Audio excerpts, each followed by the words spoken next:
O que ninguém conta sobre os sacrifícios humanos antigos. Na escuridão das eras passadas, escondem-se rituais que jamais deveriam ter sido testemunhados. Muito antes de termos qualquer noção de direitos humanos ou moralidade universal, existiram civilizações que acreditavam profundamente que o sangue era a chave para a harmonia entre os deuses e os homens. Os sacrifícios humanos não eram apenas rituais, eram eventos sagrados, cerimônias de fé inabalável, capazes de selar destinos e escrever o futuro com a vida de inocentes.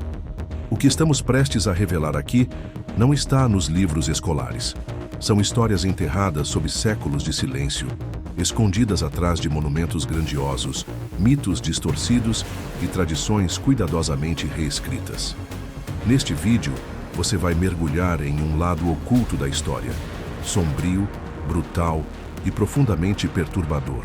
Dos altares sagrados dos astecas às cerimônias secretas dos cartagineses, dos rituais druídicos às oferendas feitas sob a sombra das pirâmides egípcias, todos tinham algo em comum: a crença de que a morte de um ser humano era a forma mais pura de apaziguar divindades, pedir colheitas, proteção ou garantir a vitória na guerra. E o mais assustador, em muitos casos, essas práticas eram legitimadas por sacerdotes, reis e mesmo pelo povo. Enquanto hoje olhamos para essas práticas com horror, é importante lembrar que para aquelas culturas, o sacrifício humano era visto como honra, entrega e até mesmo salvação. Mas por trás dessas justificativas existiam cenas de puro terror: gritos abafados, olhos suplicantes, corpos lançados em abismos, corações arrancados ainda batendo. Uma realidade tão cruel quanto impensável. Prepare-se. O que você vai ouvir a seguir pode mudar para sempre a forma como você enxerga as grandes civilizações do passado. Esta não é uma viagem comum pela história. É um mergulho nas trevas, nas crenças mais obscuras da humanidade, onde a vida era uma moeda e o silêncio, um sussurro eterno de dor e devoção. Nas escadarias íngremes dos grandes templos de Tenochtitlan, o som dos tambores anunciava um espetáculo terrível. Não para entreter, mas para oferecer. Os sacrifícios humanos astecas eram mais do que rituais. Eram a engrenagem espiritual que mantinha o universo em movimento. Os deuses exigiam sangue e os sacerdotes o derramavam sem hesitar. No centro de tudo estava Huitzilopochtli, o deus do sol e da guerra. Para ele, corações humanos deviam ser oferecidos diariamente, pois acreditava-se que sua força enfraqueceria sem esse combustível vital. E assim, milhares de prisioneiros de guerra eram conduzidos até o topo das pirâmides. Seus corpos pintados, seus olhos cobertos de medo e resignação. O ritual era milimetricamente planejado. 4 assistentes seguravam os braços e pernas do condenado sobre uma pedra de sacrifício. O sacerdote, com uma lâmina de obsidiana afiada, abria o peito com precisão brutal. O coração, ainda pulsando, era erguido ao céu, como oferenda viva. O corpo sem vida era jogado pelas escadarias, tingindo-as de vermelho, em um espetáculo aterrador. Mas não era só sangue que se oferecia. Algumas cerimônias envolviam canibalismo ritual, em que partes do corpo eram consumidas por membros da elite, como forma de absorver a força da vítima. Outros rituais transformavam prisioneiros em personificações dos deuses. Eram vestidos, venerados por dias e, ao final, sacrificados com honra. Estima-se que em algumas festividades, como a consagração do Templo Maior, até 20.000 pessoas tenham sido sacrificadas em poucos dias. Para os astecas, isso não era crueldade, era fé. A morte era apenas uma passagem, e entregar-se aos deuses era considerado um destino sagrado. O que poucos contam é o que acontecia antes da execução. Os prisioneiros eram mantidos vivos por dias, alimentados, treinados, embriagados com pulque, enquanto sabiam exatamente o que os aguardava. Muitos choravam, outros entravam em êxtase, acreditando que morrer como oferenda lhes garantiria um lugar de honra no além. E quando o sol nascia, o povo se reunia em silêncio. Os sinos de pedra tocavam, os tambores ecoavam e a fumaça do copal subia ao céu. Era o chamado para mais um dia de sacrifício, e o mundo, segundo os astecas, continuaria girando por mais 24 horas graças àquele sangue derramado. Entre os vestígios arqueológicos da antiga Cartago, uma poderosa cidade-estado, situada onde hoje é a Tunísia, existe um segredo sombrio que a história tentou encobrir por séculos: o sacrifício de crianças. Durante muito tempo, estudiosos debateram se os relatos eram exageros romanos, mas as evidências têm gritado por entre as cinzas do passado. No chamado Tophet de Cartago, milhares de pequenas urnas foram descobertas, cada uma contendo os restos calcinados de crianças, às vezes acompanhados de pequenos ossos de animais. Essas urnas não foram enterradas por acidente, mas dispostas com cuidado, acompanhadas por inscrições em fenício que dedicavam as oferendas a deuses como Baal, Hammon e Tanit, divindades exigentes e poderosas. Os relatos sugerem que em tempos de crise, como guerras, pragas ou secas severas, os cartagineses recorriam a sacrifícios humanos como uma forma desesperada de apaziguar as forças divinas. E o que ninguém ousava dizer em voz alta, mas muitos sabiam em silêncio: as vítimas escolhidas eram frequentemente recém-nascidos ou crianças muito pequenas, oferecidas por pais que buscavam favores dos deuses em troca de sua maior dor. Alguns estudiosos tentaram argumentar que esses eram apenas rituais funerários normais.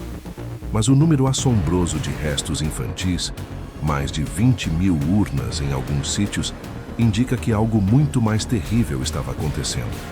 As marcas nos ossos e a presença de restos de fogo indicam claramente um ritual de cremação em vida. A cena era silenciosa, mas brutal. As crianças eram levadas ao altar por sacerdotes cobertos por mantos escuros. Os pais, muitas vezes anestesiados pelo luto e pela fé, assistiam em transe. Um tambor rufava, abafando o choro. O fogo era aceso, e naquele instante, a alma da criança era entregue aos deuses. O que poucos sabem é que as famílias deixavam placas de pedra gravadas com mensagens como: "Pela vida que demos, pedimos vida." Essas oferendas não eram vistas como assassinato, mas como investimento divino. Uma barganha.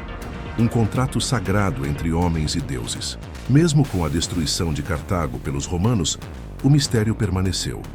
E mesmo que muitos tentem reescrever a história, os pequenos ossos carbonizados contam uma verdade que não pode ser ignorada.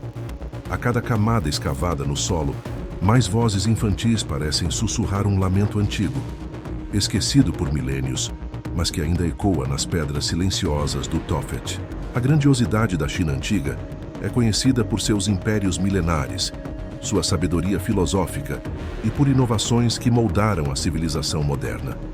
Mas por trás das muralhas douradas da cidade proibida e dos palácios das dinastias, havia práticas que hoje nos arrepiam até os ossos. Uma delas era o costume ancestral de sacrificar seres humanos para acompanhar o imperador na morte. Um ritual de lealdade eterna selado com sangue.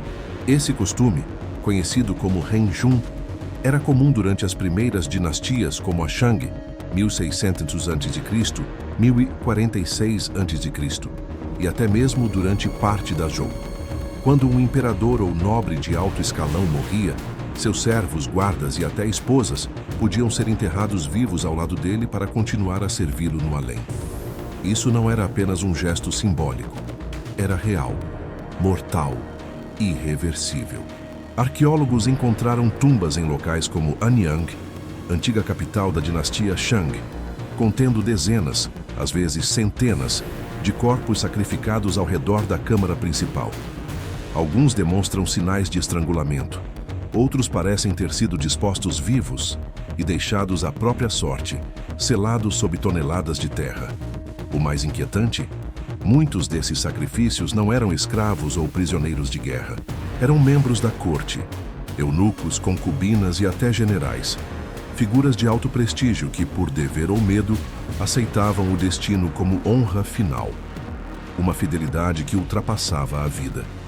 Mas com o passar dos séculos, especialmente durante a dinastia Han, essa prática começou a ser substituída por figuras de cerâmica, conhecidas como Minqi.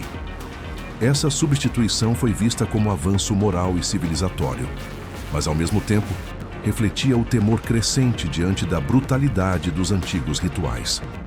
Ainda assim, as tumbas de reis e imperadores revelam uma verdade dolorosa. A glória da realeza era construída sobre o silêncio eterno de muitos inocentes. As câmaras mortuárias tornaram-se verdadeiras prisões de pedra, onde a morte não chegava de forma rápida, mas sim arrastada por horas, talvez dias, em escuridão total, entre gritos abafados e preces que jamais seriam ouvidas. Esse capítulo sombrio da história chinesa mostra que o poder, quando envolto em misticismo e obediência cega, é capaz de devorar vidas sem hesitação. E o que ninguém contava é que essas almas seladas vivas nas profundezas da terra jamais descansaram em paz. No coração do México antigo, uma civilização ergueu pirâmides que tocavam o céu e templos banhados a ouro, mas também cobertos por sangue. Os astecas, conhecidos por seu poder militar e arquitetura monumental, acreditavam que o universo só continuaria existindo se alimentado por sacrifícios. E o alimento sagrado era o sangue humano, o coração pulsante. A cosmologia asteca era profundamente espiritual. Eles acreditavam que os deuses haviam se sacrificado para criar o mundo, e por isso, os homens deveriam retribuir. O sol, por exemplo, precisava de energia vital para vencer a escuridão todas as manhãs, e essa energia só poderia ser obtida através da morte ritual. Nas escadarias dos templos pirâmide, como o majestoso templo maior em Tenochtitlan, vítimas eram levadas ao topo, muitas vezes prisioneiros de guerra ou voluntários devotos. A cerimônia era pública. O sacerdote, com uma lâmina feita de obsidiana, abria o peito da vítima ainda viva e removia o coração. Este era então oferecido aos céus, ainda palpitando, antes de ser depositado em altares de pedra ensanguentados. Os corpos eram jogados escada abaixo, para serem desmembrados ou enterrados em cerimônias posteriores. Não se tratava de crueldade gratuita, era religião, era sobrevivência, era o pacto com os deuses. Em alguns períodos de seca ou calamidade, centenas de sacrifícios eram realizados em um único dia. O mais famoso desses rituais era o Festival Tlacaxipé-Hualistli, onde guerreiros capturados eram forçados a lutar em desvantagem antes de serem sacrificados, numa espécie de encenação ritualística de honra e morte. Mas o que ninguém costuma contar é o terror psicológico que rondava a cidade. O som dos tambores cerimoniais, a fumaça do copal, os gritos abafados das vítimas, tudo isso fazia parte do cotidiano. Crianças, em especial, também eram sacrificadas ao deus da chuva, Tlaloc, sob a crença de que suas lágrimas eram sinal de bons augúrios. Para os olhos de hoje parece monstruoso, mas para os astecas era um ato de amor aos deuses, um tributo necessário para que o mundo não acabasse. A brutalidade desses rituais deixa claro que, às vezes, o que sustenta uma civilização também pode ser o que a condena. E talvez por isso, os conquistadores espanhóis tenham usado esses sacrifícios como justificativa para a destruição daquele império, ignorando os próprios horrores cometidos em nome de sua fé.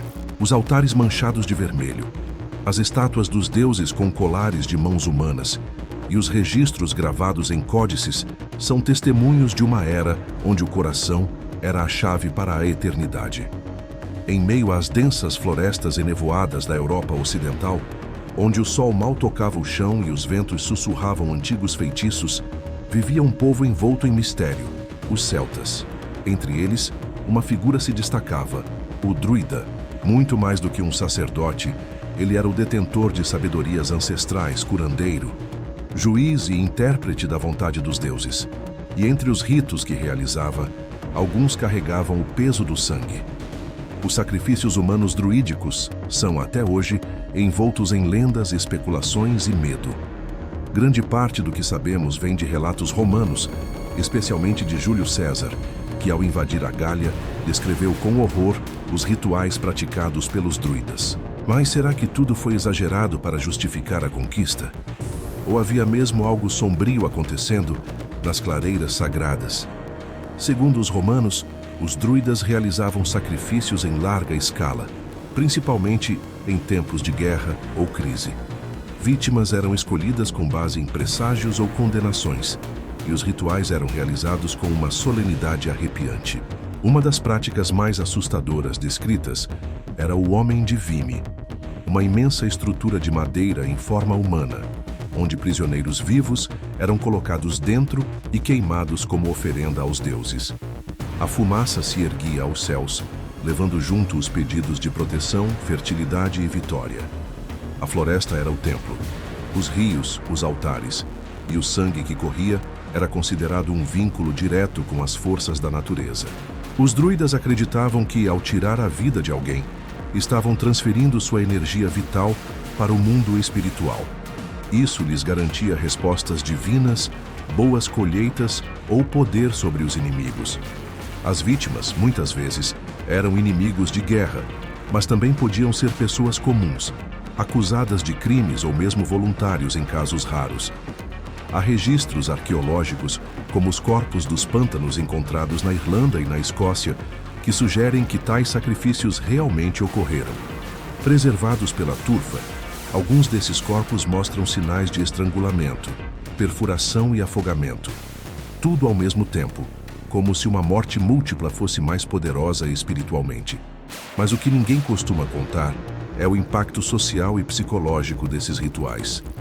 Imagine viver em uma comunidade onde a qualquer momento os deuses poderiam pedir mais uma vida, onde as estações, os eclipses, as doenças e as guerras eram interpretados como sinais de insatisfação divina, onde o silêncio da floresta podia esconder um altar sangrento.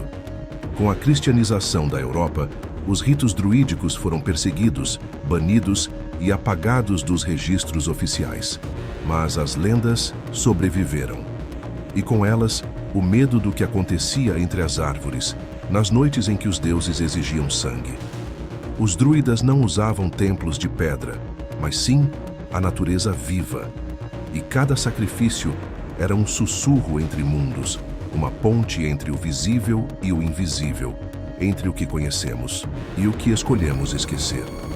Em meio às vastas savanas, florestas densas e montanhas sagradas da África ancestral, existia, e em alguns casos ainda existe, um universo espiritual tão presente quanto o físico. Para muitas tribos, a vida humana era apenas uma parte de um ciclo muito maior, onde os mortos conviviam com os vivos, os deuses se manifestavam em árvores, animais e rios, e os sacrifícios humanos desempenhavam um papel essencial na harmonia cósmica. Muito antes da chegada dos colonizadores europeus, diversas culturas africanas praticavam sacrifícios rituais humanos como forma de comunicação com os ancestrais ou de apaziguamento dos espíritos da natureza. Esses ritos não eram aleatórios. Havia uma lógica espiritual, política e social por trás deles. Entre os mais conhecidos estavam os rituais do reino de Daomé, atual Benin. Ali, os sacrifícios ocorriam em larga escala, especialmente durante funerais reais ou celebrações de guerra. Acreditava-se que para um rei falecido atravessar para o mundo espiritual, ele precisava de servos e proteção. Assim, dezenas, às vezes centenas, de pessoas eram sacrificadas para acompanhá-lo. Mulheres, soldados, prisioneiros de guerra e até membros da própria corte eram mortos com pompa e cerimônia. Os corpos eram sepultados juntos ou deixados como oferenda. Outro caso notório se dava entre algumas tribos do Níger e Nigéria, onde a fertilidade da terra estava ligada ao sangue derramado. Quando uma colheita era ruim ou a seca se prolongava, os sacerdotes consultavam os oráculos. Se o veredito fosse o desagrado dos deuses, alguém deveria pagar o preço. E o escolhido geralmente era alguém puro, uma virgem, uma criança ou um estrangeiro. Essas mortes não eram vistas com horror como nos tempos modernos. Eram consideradas honras, um destino sagrado. Os rituais de iniciação em algumas sociedades secretas também envolviam mortes simbólicas e, às vezes, reais. O medo era usado como ferramenta de controle espiritual. Os jovens aprendizes presenciavam ou participavam de ritos que testavam seus limites físicos e psicológicos. A ideia era renascer espiritualmente após enfrentar a morte de perto. Mas havia casos em que o simbolismo se tornava literal, e vidas eram de fato ceifadas. As máscaras tribais, os rituais com tambores, os incensos feitos de raízes e ossos e os totens sagrados faziam parte de uma estética de poder. Os sacerdotes, muitas vezes adornados com peles de animais, pinturas de guerra e amuletos macabros, personificavam os próprios deuses. Quando anunciavam que um sacrifício seria necessário, não havia questionamentos. Era a voz do invisível falando por meio deles.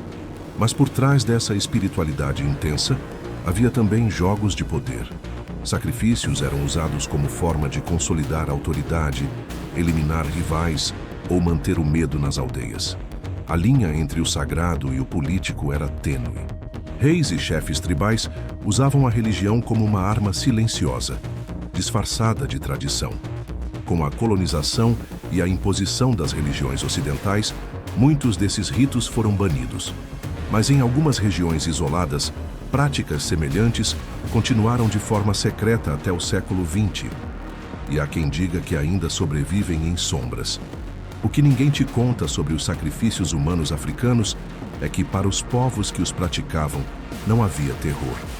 Havia propósito. O medo, o respeito e a fé estavam entrelaçados. A morte nesses rituais era uma ponte entre o visível e o invisível, entre a aldeia e o além, entre o humano e o divino. Enquanto o Ocidente e parte da Ásia celebravam sacrifícios humanos em templos de pedra e pirâmides, o Japão trilhava um caminho igualmente sombrio, mas envolto por um manto de silêncio cerimonial e honra ancestral. Por trás da cultura refinada do arquipélago nipônico, com seus jardins zen, cerimônias do chá e samurais, existia uma sombra quase esquecida, a dos sacrifícios humanos realizados como oferenda aos deuses da natureza e como punição por crimes de honra. Uma das práticas mais antigas e temidas era conhecida como Hitobashira, literalmente pilar humano. De acordo com registros históricos e lendas preservadas, esse ritual envolvia o enterro de pessoas vivas nas fundações de castelos, pontes ou diques. Acreditava-se que o espírito da pessoa sacrificada protegeria a estrutura de desastres naturais, invasões ou ruínas. Era um sacrifício extremo para garantir a permanência da obra e, por consequência, a segurança da população. Os escolhidos nem sempre eram criminosos. Muitas vezes eram voluntários, pessoas que acreditavam estar realizando um ato de valor espiritual imensurável. Mas havia casos em que a escolha recaía sobre prisioneiros de guerra, andarilhos sem família ou aqueles que haviam desonrado seu clã. Uma vez determinado o destino, o ritual era silencioso, solene e cruel. Cavar a cova, entoar os cânticos sagrados, amarrar o condenado e enterrá-lo vivo sob a pedra fundamental. Tudo isso era feito com precisão ritualística. Não era considerado assassinato, era proteção, era purificação. Outro tipo de sacrifício comum no Japão antigo era o junshi, a prática de servos e samurais tirarem a própria vida após a morte de seu senhor. Embora não fosse uma exigência legal, muitos viam como obrigação moral acompanhar o mestre no além. O ritual era muitas vezes realizado com o seppuku, o corte do ventre, que era tanto uma forma de suicídio quanto de expiação e honra. O sangue era oferecido aos ancestrais e o corpo era tratado com reverência. Durante longos períodos de seca, terremotos ou pragas, as comunidades também buscavam aplacar os kami, os espíritos divinos da natureza, por meio de oferendas humanas. Meninas jovens, chamadas de miko, eram treinadas como sacerdotisas para servir aos deuses. Em casos extremos, uma miko poderia ser entregue ao mar ou ao fogo como oferenda. Era raro, mas documentado em textos históricos e crônicas imperiais. O mais inquietante, porém, era a maneira como esses rituais eram ocultados sob camadas de silêncio cultural. Diferente dos sacrifícios grandiosos dos astecas ou dos banquetes sangrentos dos celtas, os sacrifícios japoneses eram discretos, quase invisíveis, enterrados não apenas sob as pedras, mas também sob a vergonha e a tradição. A cultura japonesa é marcada por sua elegância e reserva. E talvez por isso, essas histórias tenham sido empurradas para os cantos mais escuros dos registros históricos. Com a modernização do Japão e a influência do budismo e do confucionismo, essas práticas foram sendo abandonadas. No entanto, vestígios ainda podem ser encontrados em lendas locais, poemas antigos e até nas ruínas de castelos. Muitos arqueólogos acreditam ter encontrado restos humanos nas fundações de antigas construções, em posições que indicam rituais. O que ninguém te conta é que o Japão, terra de flores de cerejeira e sabres afiados, também teve seus fantasmas enterrados vivos, vítimas de uma devoção inquestionável, de uma fé inabalável e de um senso de dever que ultrapassava os limites da vida. Na vastidão dos tempos antigos, onde os deuses eram temidos, a natureza era indomável. E a vida humana parecia ter pouco valor diante do destino e da fé, os sacrifícios humanos surgiam como um fio tênue entre o mundo dos vivos e o dos mortos. O que hoje parece impensável naqueles tempos era um ato de honra, proteção ou expiação. Não havia ciência, medicina ou psicologia que explicasse o caos, apenas o sangue, o medo e a esperança cega de que, ao tirar uma vida, outra fosse salva. Em cada canto do planeta, desde as selvas da Mesoamérica até os desertos do Egito, das florestas celtas ao mar profundo do Japão, encontramos marcas dessa prática aterradora. Sacerdotes, imperadores, guerreiros e xamãs conduziam rituais que, aos seus olhos, não eram assassinatos, mas serviços sagrados prestados à ordem cósmica. O coração pulsante arrancado de um guerreiro em honra ao sol. A criança enterrada viva para que a colheita não falhasse. O prisioneiro degolado em nome da glória de um império. Cada gota de sangue era uma súplica e um aviso. Mas o mais perturbador talvez não seja o ato em si. É o silêncio que o sucedia. Os rostos esquecidos, os nomes apagados, as vidas sacrificadas em nome de algo maior que ninguém mais ousa lembrar. Ficaram apenas os ossos nas cavernas, os murais nas paredes, os registros sussurrados por escribas que sabiam que estavam presenciando o lado mais obscuro da alma humana. E se esses rituais não fossem apenas sobre fé? E se fossem também sobre controle, medo, manipulação? Quem decidia quem deveria morrer? E por quê? Em muitas culturas, bastava um boato, uma superstição, uma profecia para selar o destino de um inocente. Por trás do misticismo, muitas vezes se escondia o poder absoluto, o medo irracional e a sede de dominação. O sagrado se confundia com o político, o divino com o cruel. É claro que evoluímos. Hoje falamos de direitos humanos, dignidade, ciência. Mas será que deixamos realmente esses horrores para trás? Ou será que apenas mudamos as máscaras dos nossos sacrifícios? Ainda há inocentes sendo entregues em nome de ideias, crenças, interesses. Ainda há vidas descartadas pelo bem de estruturas que nem sempre são visíveis. Este vídeo não é apenas uma viagem ao passado, é um espelho, um alerta. Porque enquanto não olharmos para esses capítulos sombrios da nossa história com coragem e lucidez, corremos o risco de repeti-los, de forma mais sutil, mas igualmente destrutiva. E agora, cabe a você, que chegou até aqui, decidir o que fazer com esse conhecimento. Porque o passado não pode ser mudado. Mas o futuro ainda pode ser escrito com outra tinta, que não seja sangue.